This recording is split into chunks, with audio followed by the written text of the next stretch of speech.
जैसे मैंने कहा, आज का हमारा विषय है आज्ञाकारिता के साथ प्रत्युत्तर दें। मैं एक कहानी के साथ शुरू करना चाहता हूँ। ये कहानी उस पिता की है जो अपनी खेत में बहुत ही मेहनत और परिश्रम करते थे। और एक बार पिता अपने काम से बाजार में जा रहे थे, तो उन्होंने अपने छोटे बेटे से कहा, बेटा मैं बाजार कुछ काम से जा रहा हूँ, लेकिन आपको एक काम करना है। खेत में हमारी आजकल जो है बहुत जो कौवा हैं वो आ रहे हैं, और ये जो पक्षियां हैं, ये जो कौवा हैं, ये खेत के जो बीज डाले हुए हैं इनको नुकसान पहुंचा रहे हैं। तो आपको क्या करना है, आप खेत में जाना और जब पक्षियां आएँ तो आप ताली बजाना ताकि वो बीज न उठाएं और वहाँ से उड़कर चली जाएं। तो बेटे ने कहा, ठीक है पिता, मैं जाता हूँ।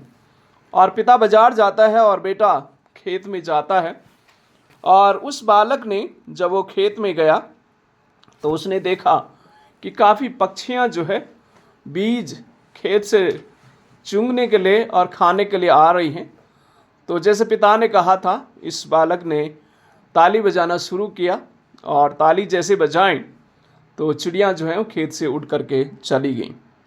कुछ समय के बाद इस बच्चे ने जो है उसका ध्यान जो है आसपास गया और वो खेलने लगा, और पक्षियां बहुत झुंड के साथ खेत में आती हैं और सारे खेत में जो बीज था सबको खा करके, नुकसान पहुंचा करके वो चली जाती हैं। और बच्चे को जब उसने नज़र डाली तो पूरा खेत जो है खाली दिखाई देता है। पिता बाजार से आता है और बेटे से पूछता है, बेटा क्या जैसा आपको कहा गया था, क्या आपने ऐसा किया? उसने कहा, हाँ पिता, मैंने किया था, पर बाद में मेरा ध्यान भटक गया और मैं जो मुझे कहा गया था उसको मैं सही तरीके से पूर्ण रूप से पालन नहीं कर पाया, और जिस वजह से अभी खेत जो है काफ़ी नुकसान हो पाया है और हो गया है। तो बच्चे को अपनी गलती का एहसास हुआ कि जो पिता ने मुझे आज्ञा दी थी, उस आज्ञा का सिर्फ एक बार ही पालन करने के लिए नहीं कहा था, लेकिन जब जब वो पक्षियाँ आती तब तक ताली बजाने के लिए आदेश और आज्ञाओं से दी गई थी। उसने उन आज्ञाओं का पूर्ण रूप से पालन नहीं किया, जिसकी वजह से खेत में काफ़ी नुकसान हुआ और आने वाले समय में खेत से कोई भी फसल नहीं आ पाई और अकाल उस जगह में पड़ गया, और उसकी वजह से काफ़ी नुकसान जो है परिवार को और वहाँ के गाँव के निवासियों को पड़ा। प्रियो, ये कहानी है, लेकिन इस कहानी से हमें जो संदेश मिलता है वो ये है, जैसे आज भी हमारा विषय, जैसे मैंने कहा, वो है आज्ञाकारिता के साथ प्रत्युत्तर दें। परमेश्वर ने जो है हम सबों को वचन में कुछ न कुछ संदेश दिया है और प्रतिदिन परमेश्वर देता है। और बाइबल के जो आज बाइबल के भाग हमारे बीच में पढ़े, उनमें भी आज्ञा के विषय में एक संदेश हमारे लिए है। और ये संदेश हमें यह सिखाता है कि परमेश्वर की जो आज्ञा हैं वो सिर्फ एक टाइम हमारे कन्वीनियंस के हिसाब से नहीं, हमारी सुविधा के हिसाब से नहीं, हमारे मन और इच्छा के अनुसार नहीं, लेकिन वह आज्ञा जो है हमारे जीवन भर हमें पालन करने की आवश्यकता है। कई बार आप और मैं अपनी कन्वीनियंस के हिसाब से बातों को मानते हैं, उसका पालन करते हैं, वो आज्ञा को मानते हैं, लेकिन आज परमेश्वर का वचन हमें सिखाता है कि हम जो आज्ञा हमें माननी है वो ये नहीं, वन टाइम बिजनेस नहीं है, this is a permanent lifetime. इन बातों को हमें मानने की आवश्यकता नहीं है, और यही परमेश्वर हमें सिखाता है। और बाइबल में जैसे उत्पत्ति, हमने उसका 28 अध्याय और उसके 10 पद से 22 पद में हम सीखते हैं कि याकूब जो है अपने भाई एसाव से बचने के लिए अपने घर से भागता है, और भागने का यही कारण था क्योंकि उसने अपने भाई का जो जन्म का हिस्सा था उसको, उस अधिकार को लेकर के, उस आशीष को अपने पिता से धोखे से लेकर के उसका भाई एसाव जो है अभी उसका जान का दुश्मन हो जाता है, और ये हारान देश से अभी निर्जल या मरुभूमि की ओर भागता है, यात्रा करता है। और जब वहाँ से भाग जाता है तो एक स्थान है जो बाइबल में हमें मिलता है, बेतेल। वहाँ पर जो है जब वो रात को सो जाता है तो वहाँ पर उसे एक दर्शन दिखाई देता है, एक स्वप्न दिखाई देता है, और उस स्वप्न में क्या वो देखता है कि स्वर्ग से एक सीढ़ी उसे दिखाई देती है, जहाँ से स्वर्गदूत चढ़ रहे हैं और उतर रहे हैं। और ये इस चीज़ का प्रतीक है कि परमेश्वर जो है अपने लोगों के साथ रिश्ता बनाना चाहता है, संबंध बनाना चाहता है। और ये संदेश हमें उत्पत्ति का संदेश जो है हमें नया नियम की ओर भी लेके जाता है कि वो संदेश जो है परमेश्वर प्रभु यीशु मसीह इस धरती पर आएंगे, किसी इंसान, किसी कंवारी के द्वारा इस धरती पर आएंगे और अपने लोगों से अपने संबंध को स्थापित करेंगे। जो अनाज्ञाकारिता के कारण संबंध टूट गया है, उस संबंध को परमेश्वर पुनः जोड़ेंगे। तो ये जो संदेश हमें उत्पत्ति के द्वारा हमें मिलता है। और यहाँ पर याकूब के जीवन से भी कुछ बातें हम जो सीख सकते हैं वो ये है, कई बार जब हमारे जीवन की यात्रा में जब हमारी गलतियों के कारण, जैसे याकूब की गलती के कारण वो भाग रहा था, याकूब को ऐसा एहसास होने लगा कि शायद परमेश्वर भी मुझे छोड़ देंगे, शायद अब मेरी जीवन का अंत हो जाएगा। ऐसी चुनौतियों के समय में, ऐसी मुश्किल की घड़ी में जब याकूब अपनी जान की सुरक्षा के लिए जंगलों में भागता, उस यात्रा में भी परमेश्वर जो है मौजूद रहता है और याकूब से परमेश्वर उस स्वप्न के द्वारा बातचीत करता है और अपनी जो वायदा परमेश्वर ने अब्राहम से, इसहाक से, याकूब से किया था, वही वादा जो अभी याकूब से परमेश्वर दोहरा रहे हैं कि मैं विश्वास योग्य परमेश्वर हूँ, मैं नहीं छोड़ूंगा, मैं नहीं त्यागूंगा, मैं तुम्हारे संग रहूँगा और तुम्हारे साथ रहूँगा। और ये वायदा जो है हमें, जब हम यूहन्ना उसका 1 अध्याय उसका 51 में पढ़ेंगे तो वहाँ पर परमेश्वर प्रभु यीशु मसीह जो हैं हमारे एक मध्यस्थता के रूप में इस संसार में मानव जाति को बचाने के लिए, उस दूरी को मिटाने के लिए, उस संबंध को मजबूत करने के लिए प्रभु यीशु मसीह इस धरती पर मरियम के माध्यम से इस दुनिया में आते हैं। और ये सारे संदेश, ये सारी शिक्षाएं हमें एक बात को याद दिलाती हैं कि परमेश्वर जो है अपने लोगों को, उनके संग अपने रिश्ते को बनाना चाहता है, उन लोगों के साथ जो उसकी आज्ञाओं पर चलते हैं, उसके वचनों का पालन करते हैं, उनके रास्तों में चलते हैं। अब्राहम एक क्लासिकल एग्जाम्पल हमारे साथ है, पास है। अब्राहम ने अपने घर बार को छोड़ते हुए परमेश्वर की आज्ञा का पालन किया और परमेश्वर अब्राहम के साथ रहा। और अब्राहम से इसहाक के साथ परमेश्वर रहा, इसहाक से परमेश्वर जो है अब याकूब के साथ रहने के लिए परमेश्वर वायदा उसे दिलाता है कि परमेश्वर उसके साथ रहेगा। और याकूब जो है अपने जीवन को फिर से पुनः स्थापित परमेश्वर के लिए करता है, एक वायदा उस जगह में करता है कि हे प्रभु, अगर आप मेरी यात्रा में मुझे सफलता देंगे तो मैं अपनी भेंट जो है आपको चढ़ाऊँगा और मैं आपकी सेवा करूँगा और आपकी महिमा करूँगा, आपको स्मरण करूँगा। अपने रिश्ते को, अपने जीवन को पुनः स्थापित जो है याकूब करता है।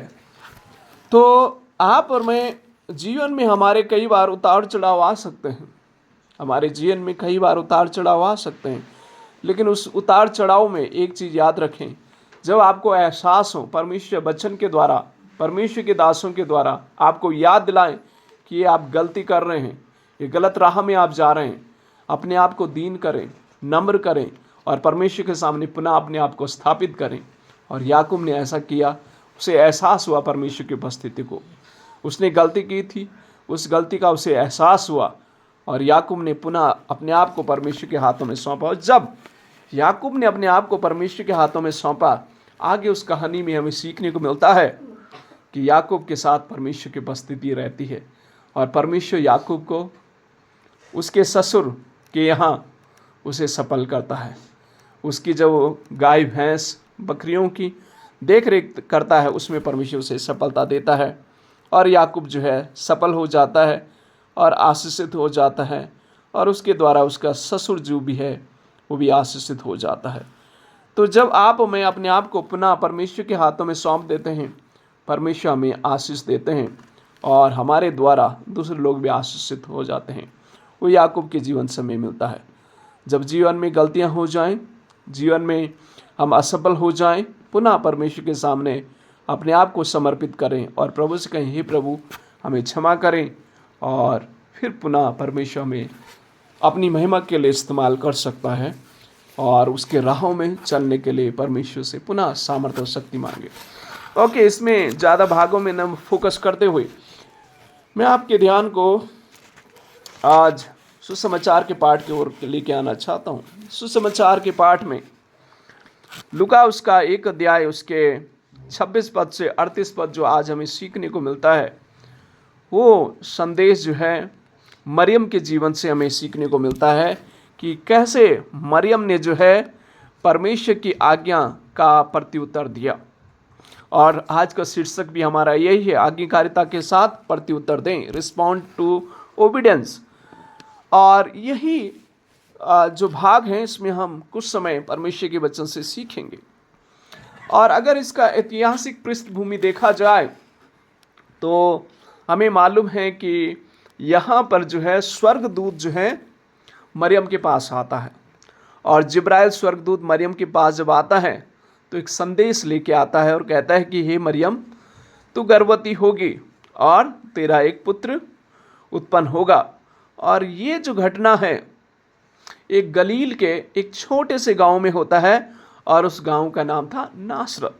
और नासरत उन दिनों में जो ये जगह है वो बहुत ही पिछड़ा इलाका था। वहाँ पर कोई ऐसा सिग्निफिकेंट या कोई ऐसी महत्वपूर्ण बात इस गांव में नहीं हुई थी, और कहा जाए तो ये बहुत पिछड़ा इलाका और बहुत ही रिमोट एरिया या गांव नासरत उन दिनों में था।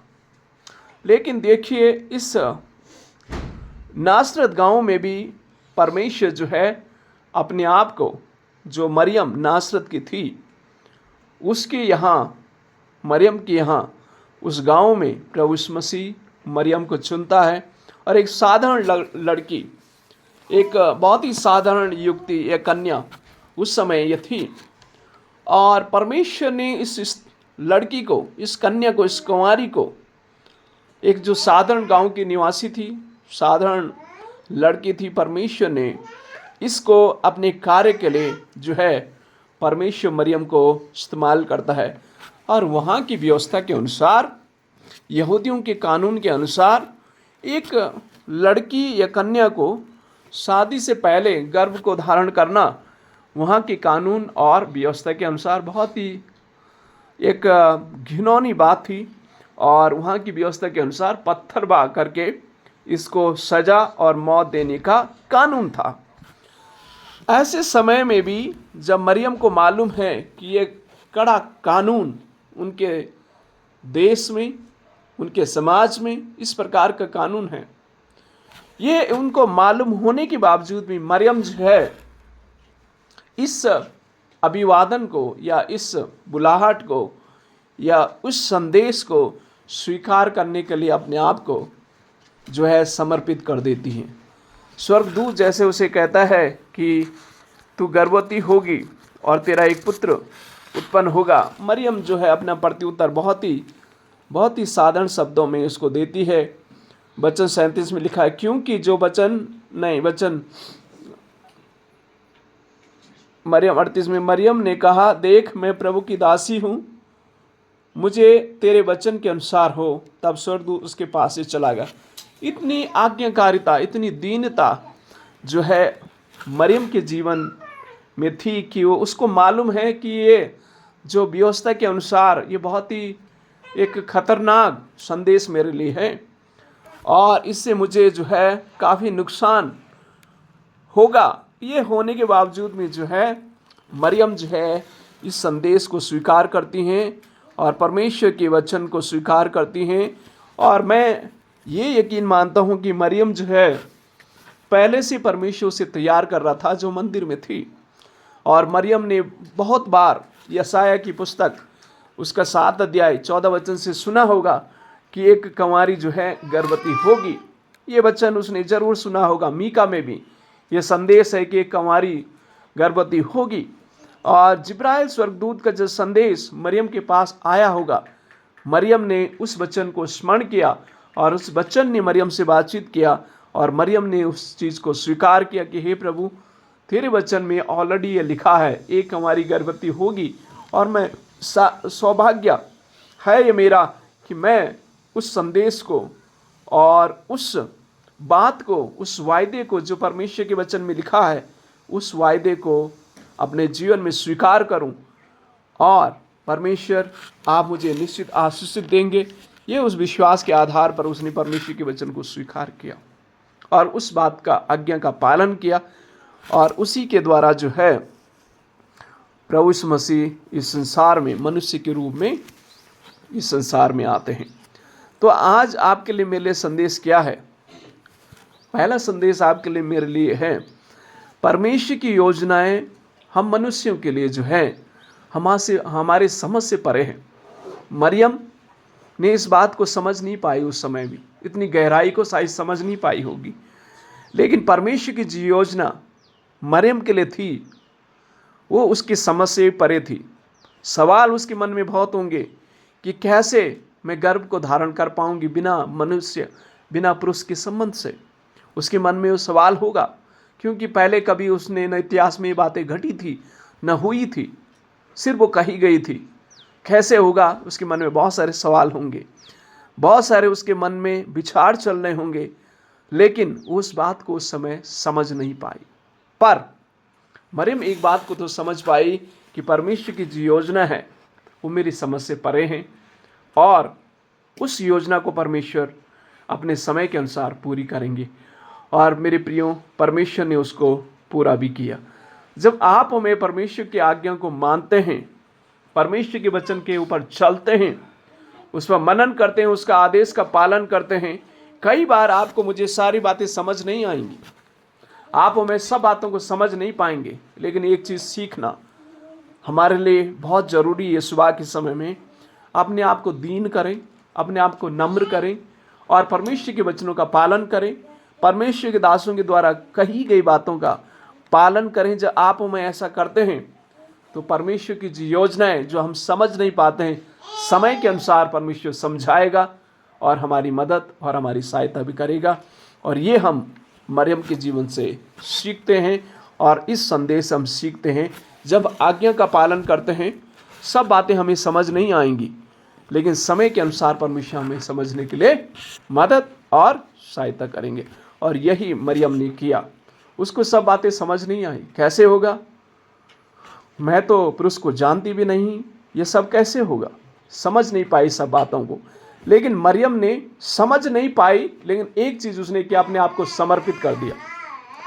जब आप किसी बात को समझ नहीं पाते हैं, आप अपने आप को समर्पित करें। जब आप हमें अपने आप को समर्पित करते हैं, परमेश्वर अपने अनुग्रह से हमें समझाता है, हमारी मदद और सहायता भी करते हैं। तो ये बात जो हम सीख सकते हैं मरियम के जीवन से कि मरियम ने आज्ञा का पालन किया, सब बातें समझ नहीं पाई, लेकिन फिर भी उसने अपने आप को समर्पित किया और परमेश्वर ने उसे आशीष दी। दूसरी बात मरियम के जीवन से जो आप हमें सीख सकते हैं वो ये है, परमेश्वर जो नम्र लोगों को जो है ना, विश्वास लोग होते हैं, परमेश्वर ने चुनता है नम्र लोगों को। और मरियम जो है एक साधारण लड़की थी और उसने अपने आप को नम्र किया, उसने अपने आप को दीन किया। इसीलिए परमेश्वर ने अपना अद्भुत यानी असाधारण उद्देश्य को परमेश्वर पूरी कर पाया। ये साधारण नहीं था। एक कुंवारी कैसे बच्चे को गर्भ धारण कर सकती है? असाधारण था, साधारण नहीं था।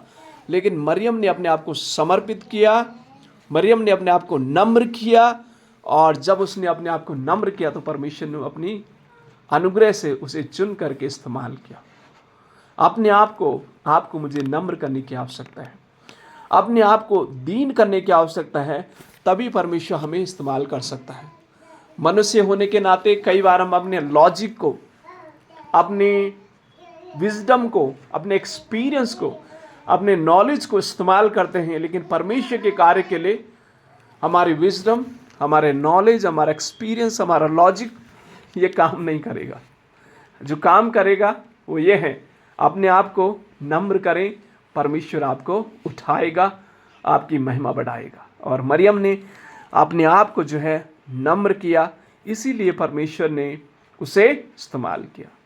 मरियम एक बात कह सकती, हे परमेश्वर, नहीं, ये मैं नहीं सह सकती, मैं नहीं कर सकती, क्योंकि व्यवस्था के अनुसार मैं पत्थर से मारी जाऊंगी। मेरे माता पिता मुझे क्या कहेंगे, मेरे गांव समाज के लोग मुझे क्या कहेंगे। नहीं, मैं ये नहीं कर सकती, ये मेरे लिए मुश्किल है। ये सवाल मरियम कर सकती थी, पर मरियम ने अपने आप को नम्र किया। उसे मालूम है मेरी मम्मी पापा विश्वास नहीं करेंगे, मेरे समाज के लोग विश्वास नहीं करेंगे, कोई विश्वास नहीं करेगा। कौन विश्वास करेगा? एक कुंवारी अगर गर्भवती हो जाती और कहती है कि परमेश्वर की पवित्र आत्मा के द्वारा ये सब हुआ, कोई नहीं विश्वास करेगा। ये असाधारण चीज थी, ये अलॉजिकल थी, ये लॉजिक नहीं था इसमें कुछ, पर उसने फिर भी अपने आप को क्या किया? नम्र किया।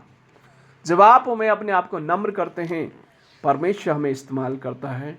और ये जो पाठ मरियम के जीवन से आप मैं सीख सकते हैं। अगली बात, जब इस वचन में आप पढ़ेंगे, उसका नाम क्या होगा? इमानुएल रखा जाएगा। ये मैथ्यू में भी आपको पाया जाता है। यीशु मसीह के नाम का अर्थ ही है इमानुएल। इमानुएल का मतलब परमेश्वर हमारे साथ हैं। प्रियो, प्रभु यीशु मसीह जब उसके गर्भ में आया तो परमेश्वर एक्चुअली उसकी क्या था? साथ था। मुश्किल की घड़ी में भी, समस्याओं में परमेश्वर उसके साथ रहा। और परमेश्वर को वायदा हम हर एक से हैं कि वो हमें कभी नहीं छोड़ेंगे और कभी नहीं त्यागेंगे, वो हमारे साथ रहेंगे। जब आप में परमेश्वर आज्ञा का पालन करते हैं, परमेश्वर की शिक्षाओं का पालन करते हैं, वो परमेश्वर हमारे साथ रहता है। उसका नाम ही इमानुएल है। वो हमारे साथ रहेगा, हमारी मदद करेगा और हमारी सहायता करेगा। वो कभी नहीं छोड़ेगा और कभी नहीं त्यागेगा, क्योंकि वो परमेश्वर का ये वायदा है। आज आप और मैं परमेश्वर की उपस्थिति को क्यों नहीं महसूस कई बार कर पाते हैं? कारण यही है कि उसकी आज्ञाओं का हम पालन नहीं करते। जो उसकी आज्ञाओं का पालन करते हैं, जो उसकी शिक्षाओं पर चलते हैं, उनके साथ परमेश्वर रहता है। उनके जीवन में मुश्किलें आती हैं, उनके जीवन में परेशानी भी आती है, लेकिन परमेश्वर उन्हें नहीं छोड़ता है, परमेश्वर उन्हें नहीं त्यागता है। मरियम के जीवन में भी चुनौतियाँ आई, मरियम के जीवन में भी मुश्किलें आई, लेकिन परमेश्वर प्रभु यीशु मसीह इमानुएल मरियम के साथ था।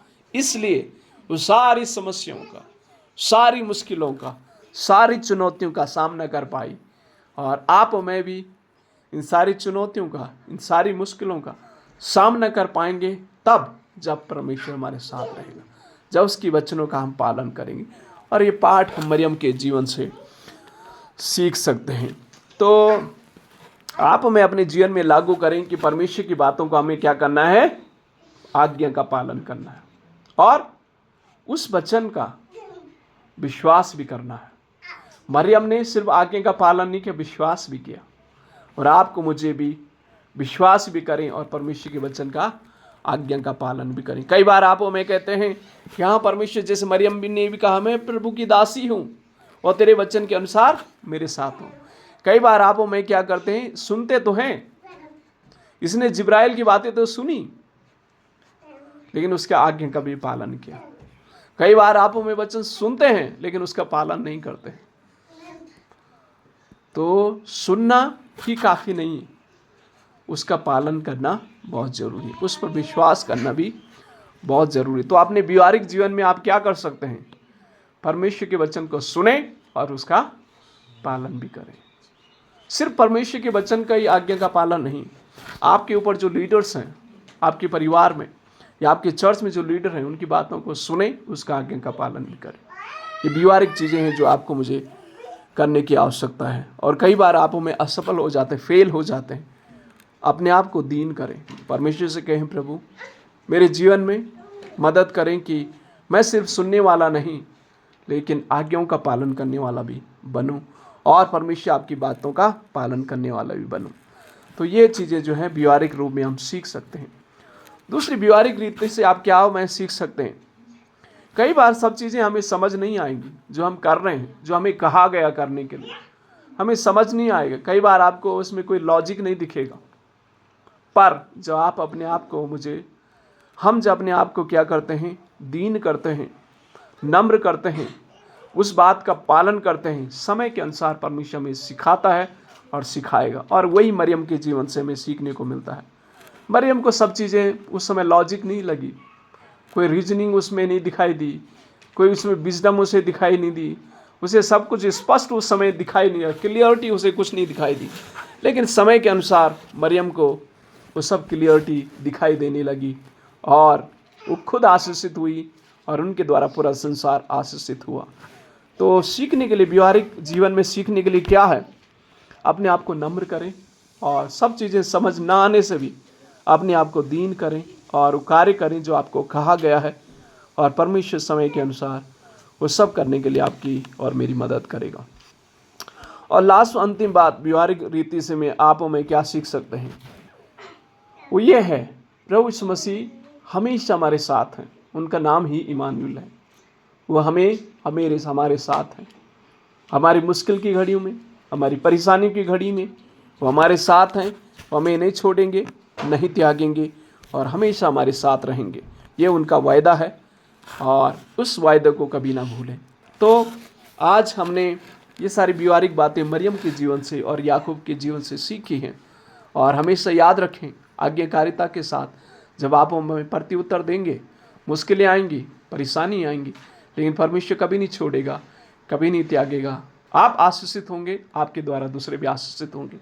उस बेटे ने जो कहानी हमने सुनी, पिता की अधूरी बात मानी, उस अधूरी आज्ञा के कारण उसका घर में भी अकाल पड़ा, पूरे गांव में अकाल पड़ा, नुकसान हुआ।